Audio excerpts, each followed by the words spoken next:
All right, ladies, gentlemen, for today's live YouTube, free live YouTube session class thing, we're gonna do a live analysis of of 5 charts on the theme of entrepreneurship, like the ability to start a business or kind of be successful in a career on your own. And what we're going to do is we're going to look at a famous, successful entrepreneur, Steve Jobs, and we're going to look at a moderate success because that's also important. Besides Steve Jobs, the rest will be anonymous. I'm just going to call him Jobs. I just feel like calling him Jobs. If that's the wrong pronunciation, somebody let me know. Yeah, so we'll look at an anonymous moderate success, and then we're going to look at 3 anonymous failures. You guys, I polled you for some failures, and you sent me a lot of responses, so I picked out 3 of my favorites. Okay, so this is going to be interesting. Now, I haven't really done any preparation except to get the charts together, pick out the charts that we're going to do. But before we get started, I thought that what I wanted, let me get my screen a little bit better set up too, so I can see you peoples. Hey Shiva. Hey Asa. Hey Popoki. Okay, so what I wanted to do to start off is give you some theory. You need to change the video resolution. I hope this is okay. All right, so what I want to do is start off with theory because it's actually quite important. You're going to want, it's a real simple theory actually. You're going to want to remember what I'm going to say now. And not forget it while we look through the charts, because this is the way you should try to do your astrology, is you have some kind of theory or concept about what you're going to look at, and then you actually look at it to see if it works or not. And that's how you'll get better and better at doing astrology. So what I want to tell you about entrepreneurship is that there's several factors involved, of course, but the most important factor to be successful as an entrepreneur is a type of spirit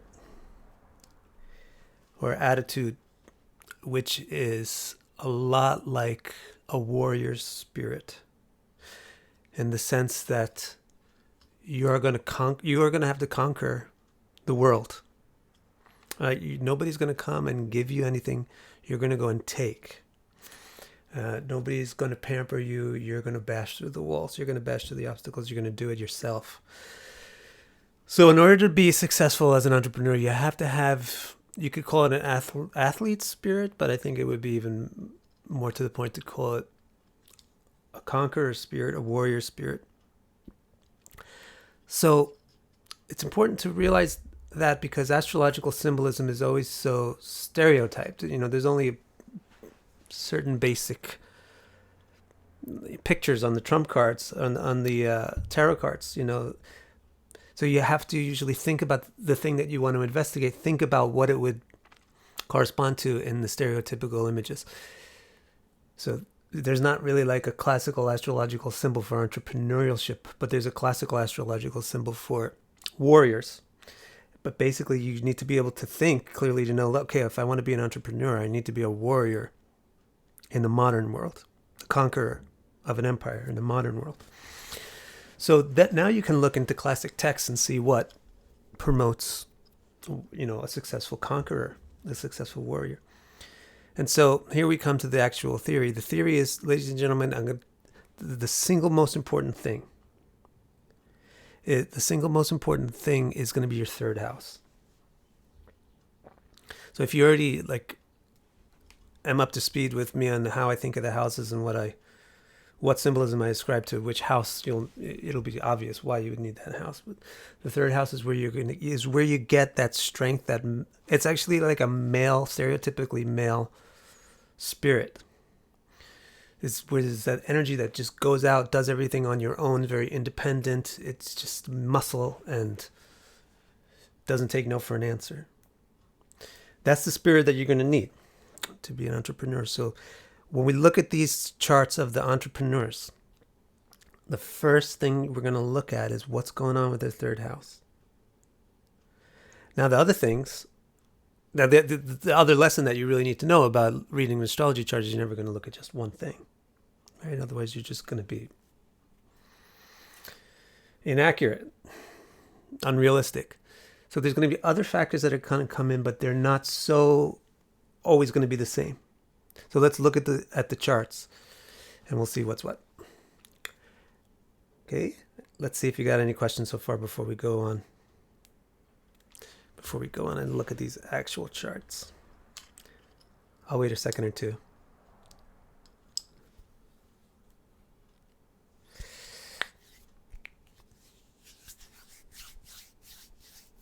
Everything sounds so. You got our theory is straight. The theory is basically we want to really focus on what's going on with these people's third house.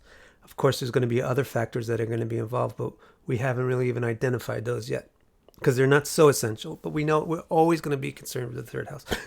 Excuse me. One other thing from classical texts that is important, almost as important as the third house principle, is fifth and sixth. Did you know about this? The fifth and sixth, what is that called? Shankha yoga. It's called a Shankha yoga, which means that when Shankha is the conch that is going to, and the conch announces the presence of a king or a royalty. So that yoga is when the fifth and sixth lords are in angle to each other. So you're going to also want to watch how the fifth house and the sixth house interact with each other, because the sixth house is also the warrior's house, right? It's 3 and 6. 3 and 6 are the warrior houses. The fifth house is the strategy house. It's the intellect house. And it's specifically a strategy of how you'll succeed to get what you want. So if you get the fifth and the sixth house at strong angles to each other, like 90 degrees, 270 degrees, 180 degrees, then you get an intellect that can support the work that it takes to figure out how to do the work. You can do the work by intellect. So this is a secondary principle. The primary principle is this person better have something really strong in their third house. The secondary principle is we probably got to see something important going on with the sixth house also. Okay? All right, let's go on. You like the glasses? I got a little glasses emoji. Let's see. Let me switch over to this. Right, so let's see who we're going to look at first. Let's look at the big success story first. So here we got Mr. Jobs. Everybody knows the founder of Apple. And many other things. The guy's very Pixar Studios. And just this guy, crazy entrepreneur, like leaves Apple and then comes back again and takes it over again. It's just like super entrepreneurial. So what do you see with his third house? First of all, what is the third house? You may not be familiar with this kind of style of chart. So here in this chart, each square is a zodiac sign and also a house because it's a whole sign system. So his ascendant is at 22 degrees of Virgo, which means the whole Virgo constitutes the first house. The next sign, Libra, is the second house. It's over here in this green triangle. And then we get to Scorpio. This blue triangle over here is his third house. So, he's got Saturn in his third house. Now, if I scroll back on the comments, I'm going to find Shiva. Let me scroll back. I'm going to find Shiva Kumaracharya. Yeah. He she said, malefics in the third house. Bingo. That's a classical principle. The classical principle is everything in its right place. There's a Bible quote for that too, like for everything there's a season, right? So the application of that to astrology is that there are certain houses in which you want benefics. There's certain houses in which you want malefics. A malefic in the right house does good things. A benefic in that house does bad things. So, for example, a malefic in the 7th house is undesirable, but a malefic in the 3rd house is very desirable. A benefic in the 7th house is desirable, but a benefic in the 3rd house isn't. Because you have what malefics do is they give you strength, rigidity, force, grit. So you want your strength and your rigidity and your force and your grit. This is like the nakshatra video that I just did on Ardra nakshatra. Ardra nakshatra is all about destroying things, and what do you want to? The key to Ardra nakshatra, the life lesson, is apply your destruction to those who should be destroyed, to the hunters, to the mrigayu, to the exploiters, to the predators. Destroy the predators. Don't destroy the prey. Destroy the predators. So same way, you got your powerful, destructive, strong, gritty planet like a Saturn or a Mars. Stick it in a house where you want muscle. Don't put it in a house where you want to be delicate and gentle and sensitive. And similarly, don't take a sensitive Venus, Jupiter, planet, moon, and stick it in a house where you want strength. Stick it in a house where you want sensitivity. So look at Steve Jobs. We're saying if you're an entrepreneur, you need to have a strong 3rd house. It's got Saturn in its 3rd house, right? So that's pretty good. Right off the bat, it's got Saturn in its 3rd house. What else does he have? You might also think, well, somebody with a strong 3rd house doesn't mean they're going to be an entrepreneurial. It means that they're going to have that athletic warrior spirit that I was talking about at the beginning, right? So they have that athletic warrior spirit. Well, maybe they're an athlete. Maybe they are a police officer. Maybe they're a politician. Maybe they're a soldier. Maybe they're anything that the 3rd house could support. Maybe a wrestler, right? So it's going to combine with other things. The way that things go together is what's interesting. So he's got a Virgo ascendant. His ascendant is Virgo. So if his 3rd house is strong, it's not so likely that he's going to be a wrestler. Because his basic ascendant is Virgo, which is quite amenable to intellectualism, financial management, things like that. Right. So the strength of the 3rd house then transpires in the context of Virgo. And another thing which would catch your attention, I think you'd probably notice that he has Jupiter. If you count back, this is the 1st house. Virgo's the 1st house. Leo's the 12th. And then Cancer is the 11th. Everybody should know that the 11th house is profit, labha, gain. You're going to get a lot of money. It's going to come from the 8th house, especially if you're going to get it all of a sudden. So, erase that about all the sudden stuff. If you're going to get a lot of money, it's going to come from the 11th house. A lot of surplus money, enjoyable money is going to come from the 11th house. So here he's got Jupiter in the 11th house exalted. So that's something that you also want to keep your eye on. So his chart is really good for making money because it's got a Virgo ascendant. Jupiter is exalted in the 11th house.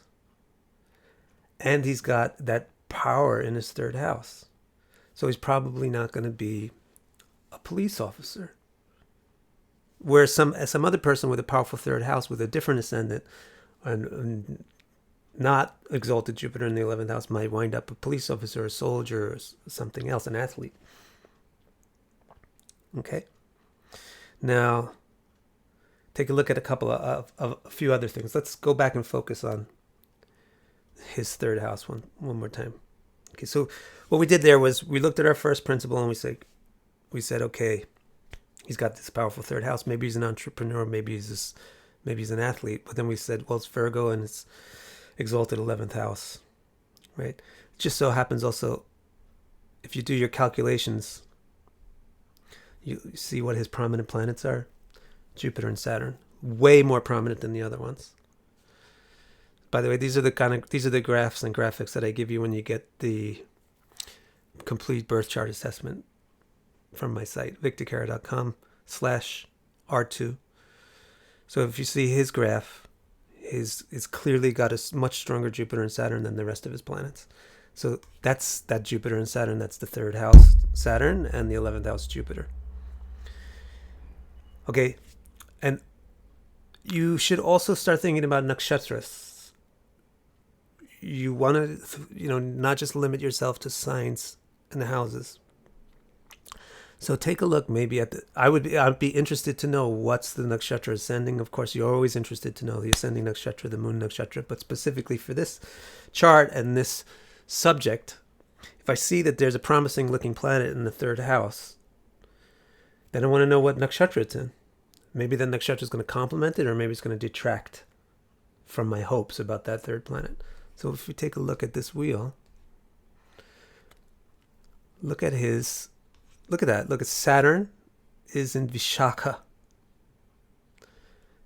So that third house Saturn is in Vishaka. Vishaka nakshatra is one thing it's known for is coupling things together, joining things together, making teams.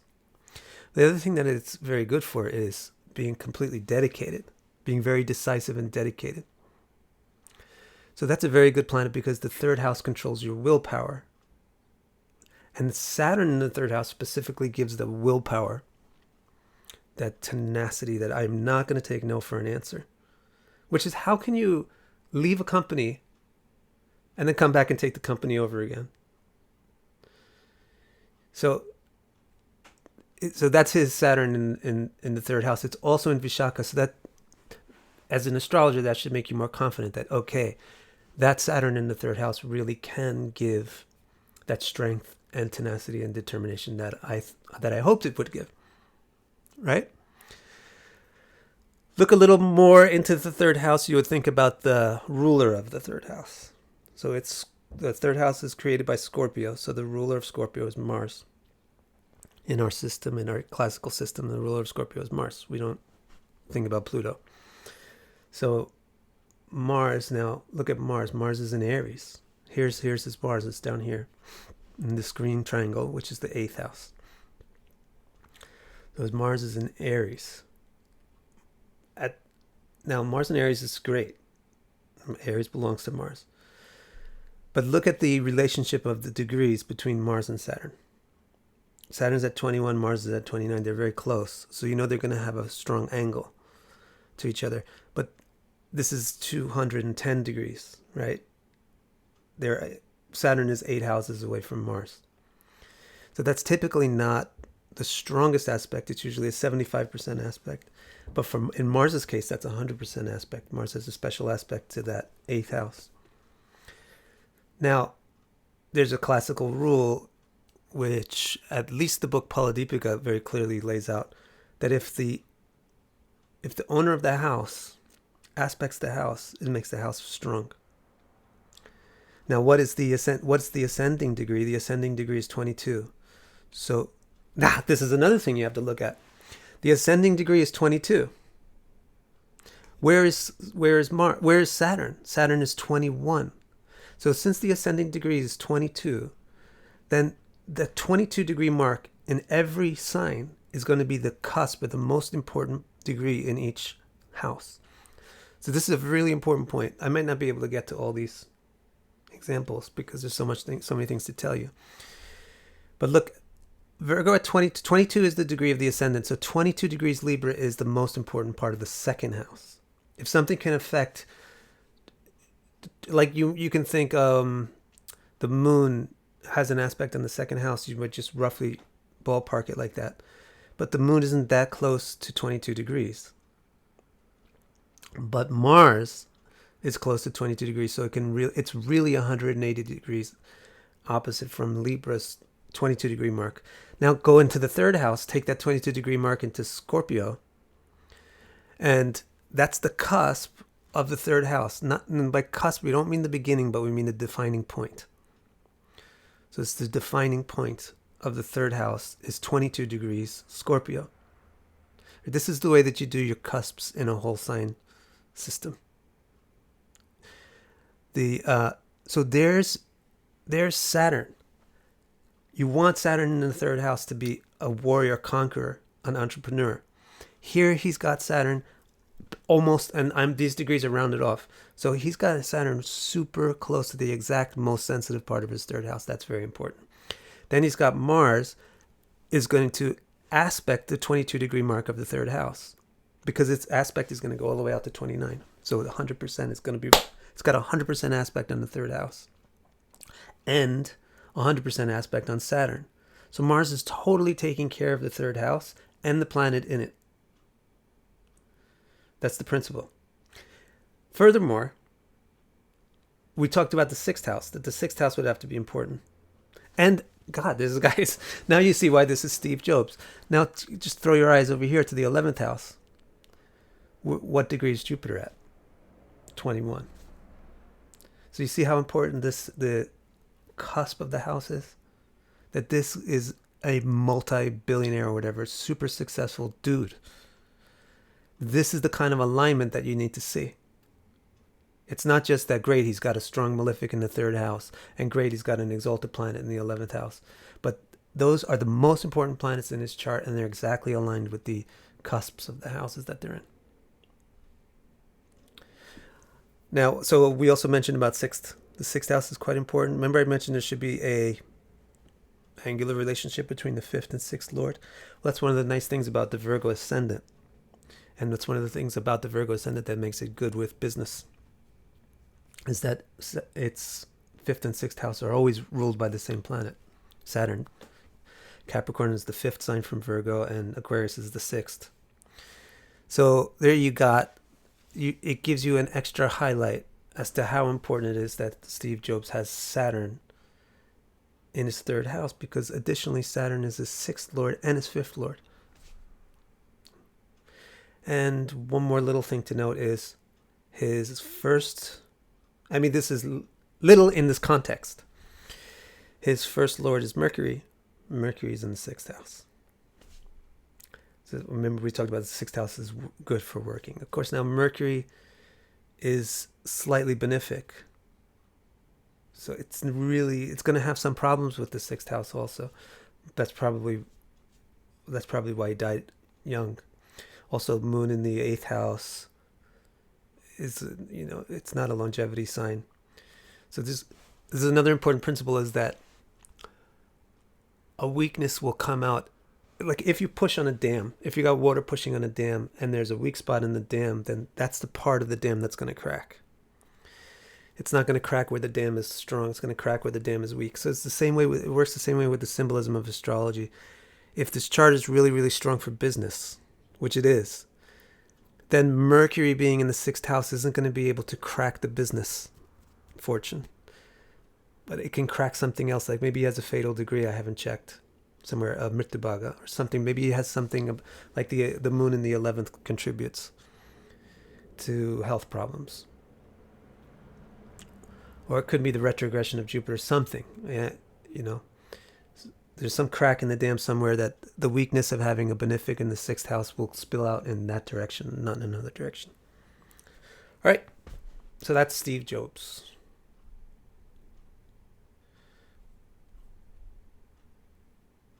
Let's see if you got any questions. By the way, that exalted Jupiter in the 11th house is also angular to his moon. So that forms two important yogas, Gajkeshari and Mahapurush. And if there's any other interesting things with the nakshatras, it is actually quite interesting that his Jupiter's in Punarvasu. And Punarvasu means to try again. This is very interesting that he left Apple and then came back to it. Okay, I'll check and see if you posted any questions. And then after that, we'll go on and look at the mediocre entrepreneur.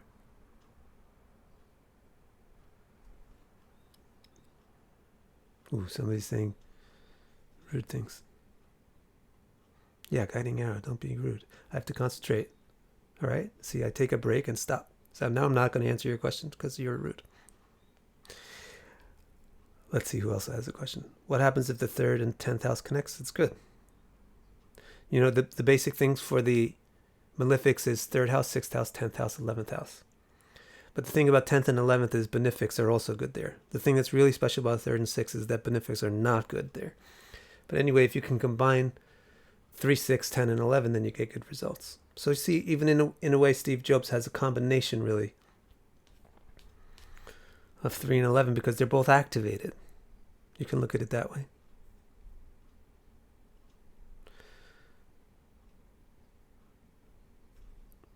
Let's see what else you have written.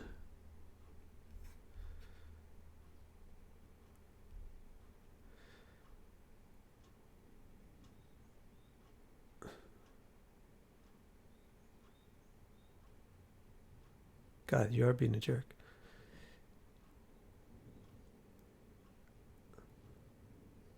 I'm just checking your questions now.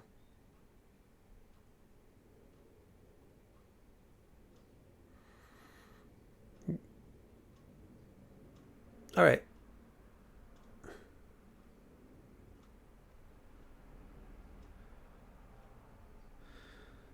The moon is a guiding arrow. I'm going to break my oath and actually answer or respond to one of your questions. The moon is not actually traditionally benefic. I'm just going to answer my question to correct you and chastise you. The moon is not traditionally benefic. It's traditionally neutral. Of course, depending on what tradition you find. God, you really blew up today. Is there an easy way to block you forever from my life? Let me see. Yes. Good. All right. Ready for the next? Oh, here's a good question from Sumit. Will Ketu not take away Jupiter's quality? So here's a good question. Let's go back and look at this chart. So Sumit sees that Jupiter is with Ketu, and he wants to know why that's not a negative thing. Well, it is going to have some effect. Steve Jobs was a bit of a roller coaster, right? It wasn't a constant success with Steve Jobs. Jobs. I wish I knew how to say it. It was up, down, and then back up again, and then actually kind of like then he had a tragedy and he died. So his general fortune was also kind of like this. You know, he was also a very spiritual person. I mean, as a youth, he went to India to study. Throughout his life, he kept some spiritual interest and I think even practice. So that's also a key thing that you find when you get Ketu and Jupiter together is some really significant interest in spirituality, and especially since Jupiter is his most prominent planet and it's exalted. But the thing is, why doesn't Ketu ruin his poker hand? Because always look at these degrees. Ketu is 3. Ketu's at 3 degrees. Jupiter's at 21 degrees. That's what? That's like 18 degrees apart. 18 degrees apart is huge. So technically they're in the same house. So yes, they share some of the same space. They're in the same sign, but they're really not close together. Okay. Whereas this is another thing that I didn't even mention before. Look at his Venus. It's so wonderful. Venus is also right on the 22 degree cusp, how important these degrees are. Maybe that's what you can take away from the session too, is how important degrees are. And the ascendance degree, how important that is.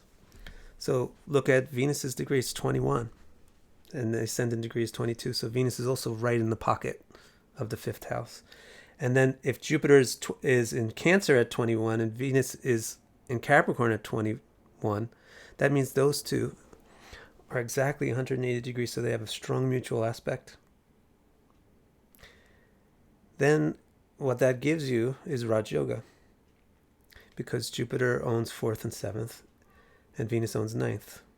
So you're going to get a 7th and 9th combination in the 11th house, which is a financial Raj Yoga. Okay, and then Rahu, that won't work. Okay, so yeah, that's why Ketu doesn't spoil Jupiter's party, because it's not close enough. It's not close enough to even be in the same nakshatra. What to speak of being in the same Navamsha. They're on the opposite Navamshas. Okay. How many degrees should we consider for a conjunct effect is another good question. So you want to see, the further away the planet is, the less it matters how far it is. The more it gets close, the more every little minute and degree matters. So once you get within about 7 degrees, then you start to get a likelihood of being in the same nakshatra. Once you get within 3 degrees, then you get a good likelihood of being in the same navamsha. So those are the kind of milestones. 7 degrees is much. If it's in the same nakshatra, then it's much more significant than if it's not. If it's in the same navamsha, then it's even like 5 times more. Right? But now, once you start to get really close, like if it's getting in the same nakshatra, getting the same navamsha, then you also want to look at the software to find out about the north and southness, not just the east and westness. All these degrees are only measuring east and west. But you also need to know declination. When planets start to get real close together, you want to say, like if they're on the same degree, you may have 2 charts with them on the same degree but get different effects. And if you look at the declination, your answer is probably there. That probably the person that's not getting a profound effect from their conjunction actually has them 10 degrees apart by north and southness.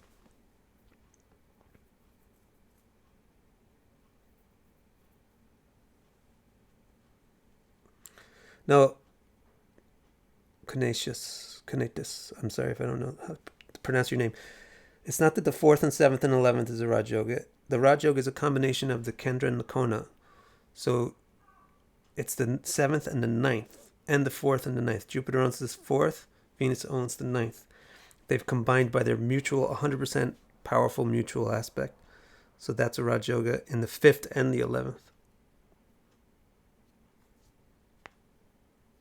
10th and 1st. 10th and 11th.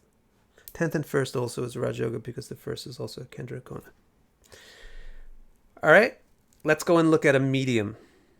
Let's see if somebody can remember what I said in the beginning as the defining principle of entrepreneurial success and what house does that correspond to.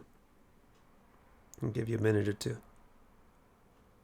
Oh, I'm glad you guys are into it. I think it's cool. You see how when you get your theories down clear, then you actually don't have to go hunting around with crazy checklists of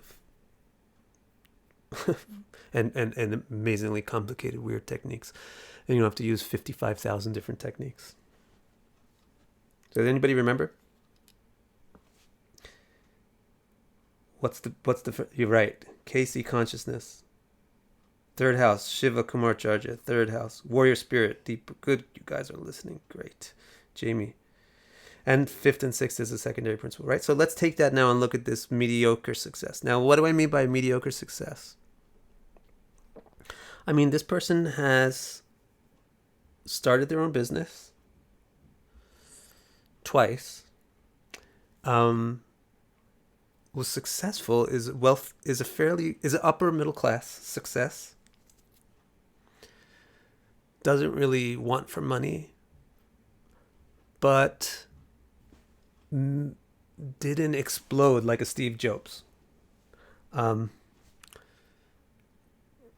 also just kind of tripped over their feet. Like, could have been 10 to 15 or 20 times more financially successful than they were, but just kind of made a bad decision. Usually out of and actually in this case, it's always been out of a lack of that warrior spirit. So let's see. All right, let's take a look at this person's chart. So I guess if we do it the same way we do Steve Jobs, the first thing we should look at is the 3rd house. There's nothing in it. It's not the end of the world not to have something in your 3rd house, but Steve Jobs did have a good had a malefic in his 3rd house. Is there even a malefic aspecting his 3rd house? The sun. But how much is that aspect? You guys might be able to eyeball that by now. You see, he's got a 22 degree ascendant, same as Job's, by coincidence. But this ascendant is interesting because this is putting his nakshatra as Uttarashada. This is a tropical So Rashis are tropical, and I'm doing the nakshatra sidereal. So Uttarashad is going to give him some of that ability to go out and conquer and be a leader. So even though he doesn't have the third house planet activated, there's more than one way to skin a cat. So you can get a person who's bold and entrepreneurial and adventurous, even if they just have an Uttarashada, a nakshatra for their moon or Mars or ascendant. So, right, this is not Steve Jobs. This is the mediocre.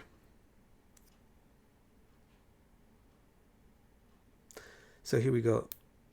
So his sun is at 2 degrees, and his third house cusp is 22. So they're not very well aligned. Really, the sun is going to put more of an aspect on the second house than the third house. So he's got some aspect of a malefic to the third house, but he doesn't really have... Look at this chart. He has a malefic rising sign. Now, malefic doesn't mean bad. Malefic means strong. He's got a malefic rising sign, so he should have some strength. But look at his malefics. He's got a debilitated Mars, and he's got Saturn in the 8th house in a sign that it doesn't like, in a low dignity. We could look at the calculations. Oh, the overall dignity of Saturn is quite good, but his highest planet is Ketu, so that's putting us in a different realm than Job's. The malefics aren't really prominent. Sun, Mars, Saturn, they're kind of low in their prominence. It's more like Jupiter and Ketu. So, okay, though that's in his 11th house. But remember the previous question was, how come Jupiter and Ketu's combination didn't ruin Steve Jobs' chart? Well, look at it here. Here you got Jupiter is not exalted, but it's in, and it's only 8 degrees away from Ketu. So it's a lot closer to Ketu. So Ketu is going to do more of its sucking on Jupiter in this chart than in Job's chart. And it's got a weaker prey to suck from because this Jupiter is not exalted. Take a look at Jupiter's nakshatra. I wonder which one it is. It's Vishaka. So actually, this person's Jupiter is almost exactly where Job's, Saturn was. So what that tells you is, remember Vishaka Nakshatra gives you dedication and willpower. It's a coupling, it's where you join yourself to the objective very strongly. That's Vishaka Nakshatra. So Steve Jobs had that in his third house, so with Saturn. So he had a tremendous amount of just willpower and desire to accomplish his ambition to accomplish his desires. This person, on the other hand, has Jupiter and Vishaka in the 11th. So you can say, this guy wants money. You might get confused because it looks like he's very spiritual with Ketu very close to Jupiter, and this person is really philosophical, which is basically the same as spiritual, but they're quite on a materialistic level. That's an intense desire for money. Most of the life is organized around making money, and that's what happens with Jupiter in Vishaka in the 11th house. It's going to bind you to the goal of making money. All right, so we don't see anything really super special with the third house here. What about the 6th? Yeah, the 6th house. He's got the 6th and 5th. He's got nothing in the 6th house again. Steve Jobs had something there. So he's got the 5th and 6th Lord joined. See, the 5th house is made by Taurus. This is 1st, 2nd, 3rd, 4th, 5th house is created by Taurus. Taurus belongs to Venus. Venus is the 5th Lord. It's in the 8th house. The 6th house is Gemini, so it belongs to Mercury. So Mercury and Venus are together. They're very close together. They're both at 29 degrees. So it's a strong combination between the 6th. This is why this guy is an entrepreneur, even though he's got nothing going on with his third house. But he's got that kind of intelligence that can figure out how to get work done, and the Jupiter in the 11th house is really making him want to make money. And then also his First, the ascendant Lord, it's got something interesting to it that it's in Uttarashada, the ascendant, but the ascendant Lord is tucked away in the 8th house in a sign that it's not too comfortable with. You might think, well, Mars is aspecting his ascendant, so it should give him more of that fighter spirit, but it's not. Because if you know about the correct way to do aspects, or is it? It is. It is. So, okay, so that does contribute then. So it's going to contribute to him, even though not having much going on with this. Really, this chart, to be honest with you, this chart is a classic example of dissonance or non-synergy. Because, and that's the thing that you want to look for. The guiding principle in doing your interpretations is where you find synergy, you have positive results. And where you have dissonance, you have negative results. So the dissonance here in this chart is when it comes to a topic like having a malefic Capricorn rising and having Uttarashad rising, you want to see some malefics in strong places. But his malefics are all mushed. He's got the sun in Virgo. Virgo is a mushy sign. It's a girl. You got Saturn in the 8th house. The 8th house is hidden. And you got Mars in Cancer. It's debilitated. It's another female sign.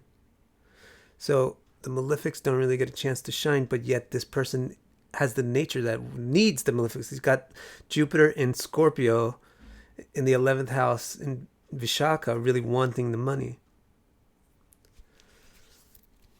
So the case is going to be where the person has got a good intellect for doing their own thing and running their own life, doing their own business because of that very strong Shankha yoga. But they're going to lack the warrior spirit to take possession of the property. And that's what actually happened with this. The first big mistake with the first company that he did was it became very successful and profitable, and then he just let his partners take it away from him because he wasn't holding on to it with the intensity of a malefic. All right, let's see if you got any questions about this mediocre chart and what makes it mediocre. You could see that this person would make an endeavor, would be able to start their own business because of the strong Shankha yoga and because of Jupiter and Vishaka in the 11th house, but wouldn't be able to be a super success about it because there's nothing really special with the 3rd house or the 6th house, and there's not a lot of strong malefic planet.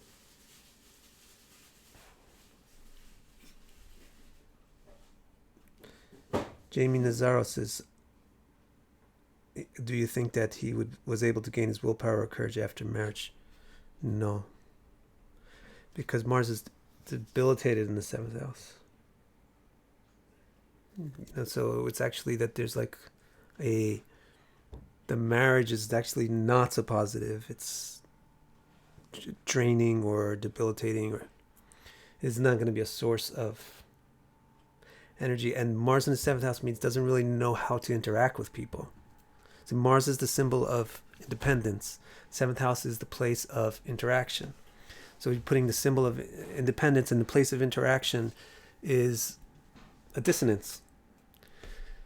So the person would also lack the diplomacy or person skills that are good. Many different talents can be applied in being a success in entrepreneurship. If you have person skills, that could be a good one. It could make up for some other things that you don't have, but this person doesn't have that either. And compounding that, he's got Mercury, the interaction planet, in the 8th house in Leo next to Saturn. Let's see, you've got any other questions?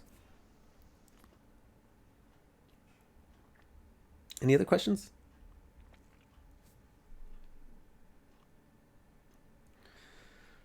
Moon in 3rd house, Rohini is good for some things.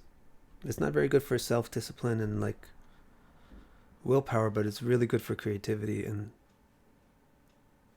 artistic.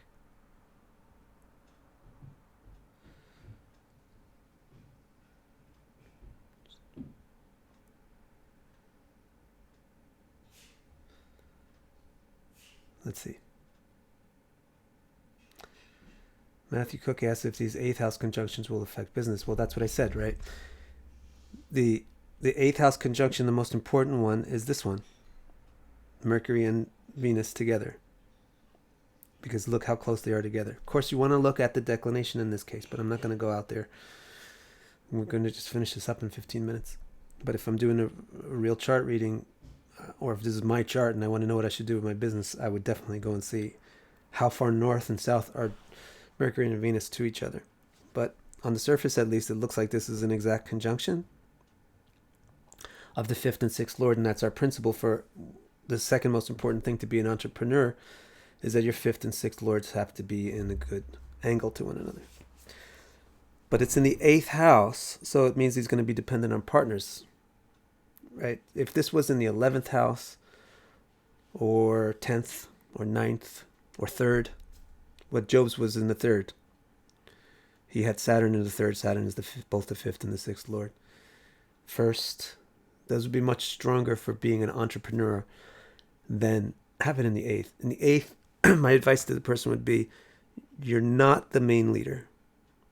You can participate in a partnership, but don't go off and do your own thing. That was their mistake, actually.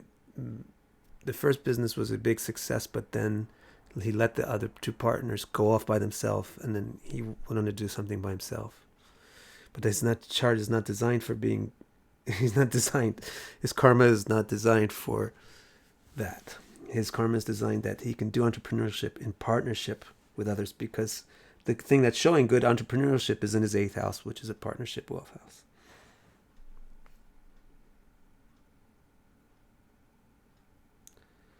Oh, the timing of the things is another interesting thing, but we would have to do another thing on timing.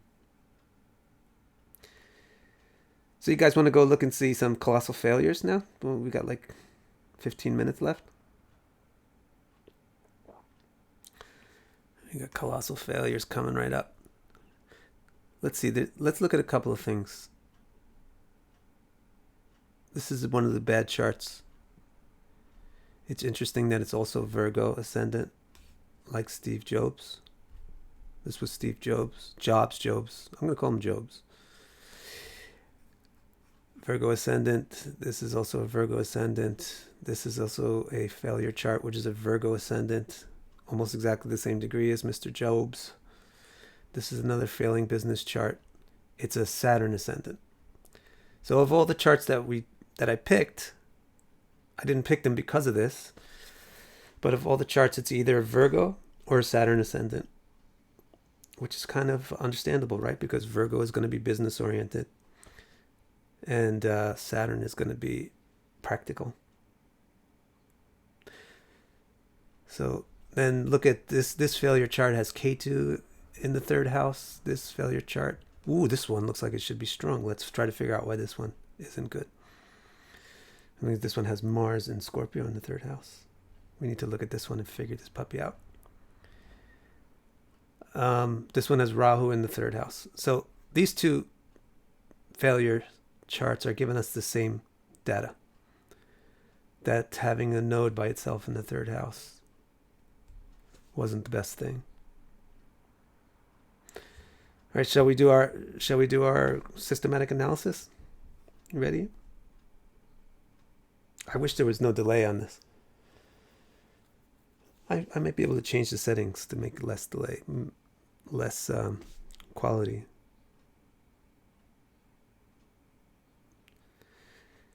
Yeah, deep. You make a good point that you also want to look at Varga charts. But since this is just I'm just showing you analysis of basic principles. So I'm not going to, and I want to look at 5 different charts, so I'm not going to go into the Vargas.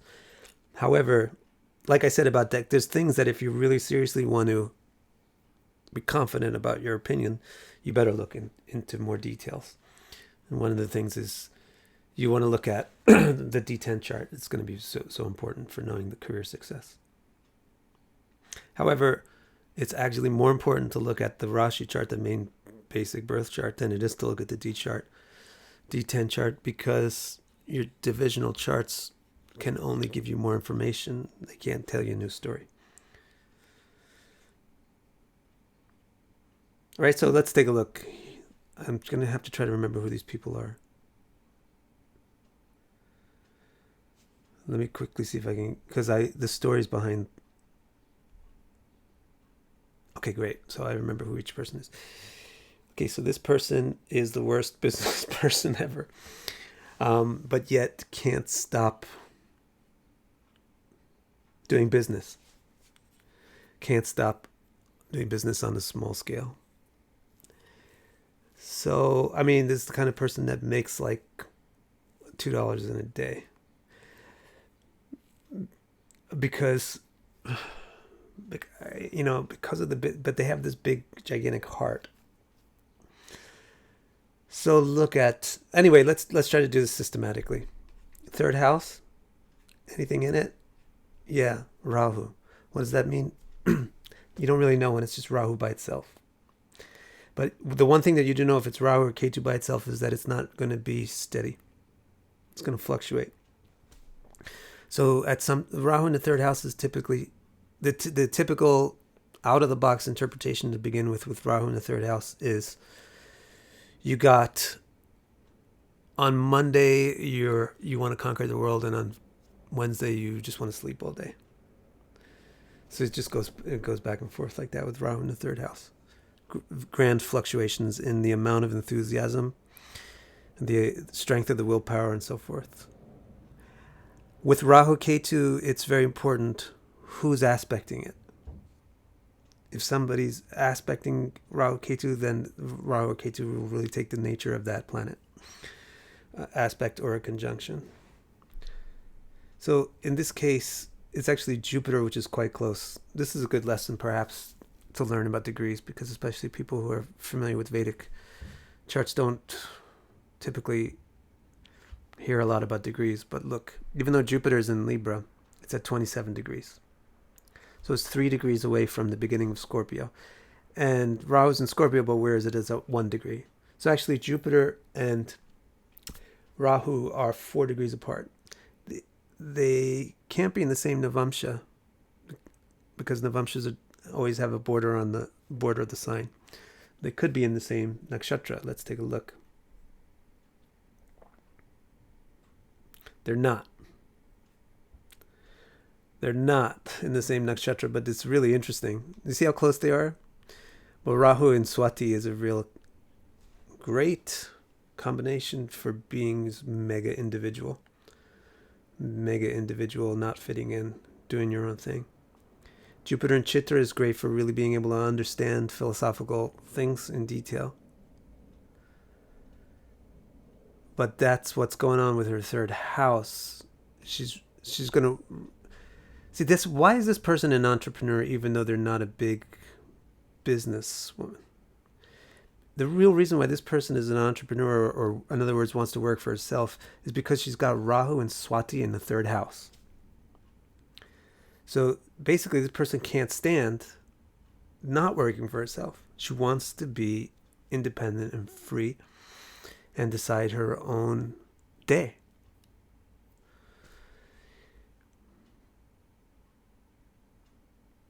This person is a military person. Also, spent a lot of time in the military, and you can see that with the sixth house. The sixth house has got Mars in it, so that's another reason why she's not really cooperation oriented, but wants to be an entrepreneur, is because she's got a warrior spirit. She's got Mars in the sixth house. It's the third lord in the sixth house. It's very strong for athletics and warrior spirit, and it's aspected very strongly by Saturn. So she's got tons of warrior spirit. So this is a good thing to contrast with Steve Jobs. Why does Steve Jobs become a billionaire and not a military soldier? But why is this person not a billionaire but a military person? It's because, yes, Steve Jobs has strong malefics. This person has strong malefics. The strong malefic here in this case is Mars in the sixth in Aquarius, as somebody mentioned in the comments, aspected by Saturn, the Lord of Aquarius. So they both have strong malefics, But in the context of Job's, he's got that most prominent planet is Jupiter in exalted in the 11th house. She doesn't have that. So all that ambition doesn't, the crack in the dam can work for better or for worse. It's also, you could think of it also as a door. Where can you get the fortune come through? It needs to have a doorway to go through. So the door on Job's chart is for finance. But the door on her chart is maybe in philosophy because of Jupiter. Like, what's her prominent planet? It's Jupiter slightly. Jupiter and Ketu. So it's more like religious, spiritual, philosophical. And yeah, Job's also had that because of Jupiter conjoined Ketu. But his main thing was, wow, 3rd house, 11th house, both of them are doing great. He's an entrepreneur who's going to make a lot of money. Whereas with this chart, it's like, here's an independent person who wants to do her own thing and is a real toughie. And there's a clash, really, too. Because the clash in this chart is, yeah, sure, she's a real toughie. Because when you're looking at the 6th house, you see, like, here's this person who's going to kick your ass. But then when you look at the 7th house, you see, oh, here's this mushy, lovey-dovey person who loves to be loved. Because she's got Venus exalted in the 7th house with the moon. Close together, Venus and moon close together. So that's what's going to pull her in opposite directions.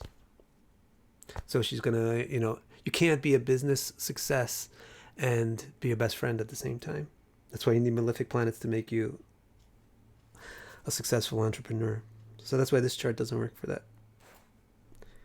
You go ahead and ask questions at any time, and I'll just look at them when I can. Also, you would have to, I have a list over here. These are my notes on charts. Like, I have a version of my software that gives me the info that I need. It's slightly different than if I was to give it to you as the birth chart assessment. But in the list of the yogas that she has, she's got a Daridra yoga, which is going to prevent getting a really strong financial result. The Lakshmi yoga is coming from the 9th house with Jupiter with Venus in the 7th. So it's not going to be Lakshmi for wealth, but it'd be Lakshmi for love. Lakshmi means like good fortune, and Lakshmi for 9th house with philosophy. Because if you put it in the whole context, now Virgo is going to become more like, here's an intellectual person. Here's an intellectual person with a prominent Jupiter in Chitra. So her intellect is good for understanding spiritual and philosophical moral concepts. And she's got a Lakshmi yoga, which is going to benefit the 9th house. So the 9th house is also about religion. That's what I mean. Like, everything goes into, it will fall into the groove that's been established by other things.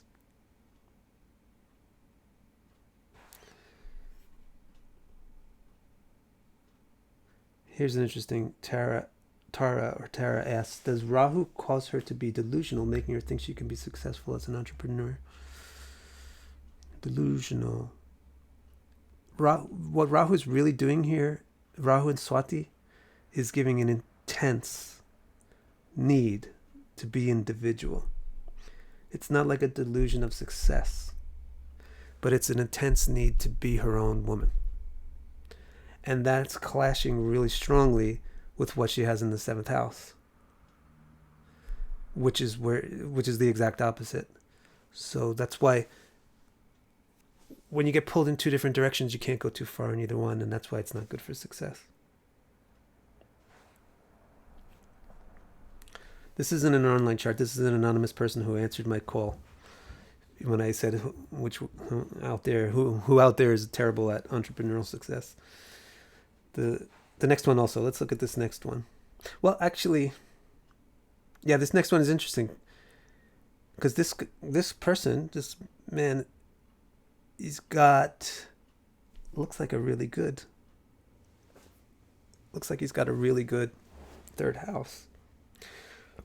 Now, this person's story, if I remember it correctly, is not as catastrophic.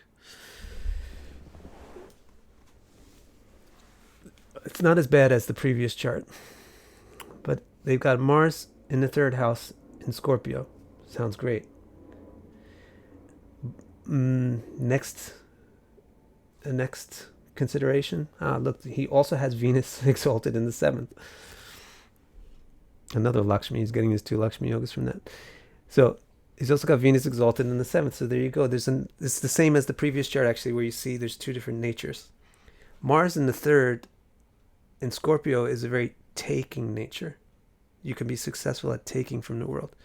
Venus exalted in the 7th is very successful at giving. See, this is a good lesson, a good basic life lesson to take away, because we're out of time also. The basic life lesson to take away here is you don't have to be Jesus Christ and you don't have to be Satan. But if you're going to be Satan, be Satan. You'll be successful. And if you're going to be Jesus Christ 100%, and then you'll be successful. So in other words, you don't have to be Venus exalted in the 7th house and be nice to everybody and give yourself to everybody all the time. You can be Mars in the 3rd house and just freaking beat everybody. But if you're going to be Mars in the 3rd house, be it. Don't try to be Venus in the 7th house at the same time. And if you're Venus in the 7th house, then be it. Don't fall back into that psychological nature that makes you think you should be Mars in the 3rd house. But in the charts where you get both, people have a hard time. And another key weakness in this chart is that Saturn is debilitated, and Saturn is the 5th and 6th. So he's got that combination of 5th and 6th, which is nice for making plans. But again, like the other mediocre one, it's going to be dependent on partnerships with others because it's in the 8th house and it's debilitated with Rahu. And then quickly, just to go over a couple of minutes, this chart, Ketu in Aries in the 3rd house. Again, Saturn is in the 8th. Saturn is the first lord. Oh. Where is this first lord? This first lord is combust. That's another thing. And also, I believe it was, where is this first lord? In this failure chart, this first lord is combust. So in these 3 charts that are very low in their entrepreneurial success, 2 of them, it's important to look at the first lord to tell you the context of how much success can they have as an individual, because we're trying to talk about entrepreneurship, which means your success as an individual. So the first lord, after you look at the 3rd house, 6th house, think about the first lord and the factors affecting the first lord. Well, this one has a burnt first lord. This one has a burnt first lord also in the 8th house. So how successful can they be as an individual? This one doesn't have a burnt or combust first lord, but the first lord is in the 8th house. Is that this person is really quite lazy. They have the moon in the 1st house as their 6th lord. They have a benefic in the 6th house. And then their Saturn is all out of the way. But again, this person is a mixture of strange things. They have Jupiter exalted in the 6th, but then Mars in a fire sign in the 7th. So again, it's where the clashes happen. All right, so we're out of time. But I think that was great, right? It was a fun live session. So, and we actually got rid of one of the members of our community during the course. That was fun. Okay. All right, everybody. Thanks so much for joining me. Next time, this was cool. If you liked, I think everybody liked this. I think next time I might try to think of a different subject. Somebody asked me to do like relationship issues or something. So we'll see. I haven't really decided my next week's live session yet. But maybe it'll be something like this where we actually look at charts, because I think it's time for me to start sharing how you do that, or how I do it. All right, I'll just say goodbye now. I'm going to get on with the rest of my day. Thanks everyone for joining me. Got tons of you guys today. Hugs and love to all. See you next week.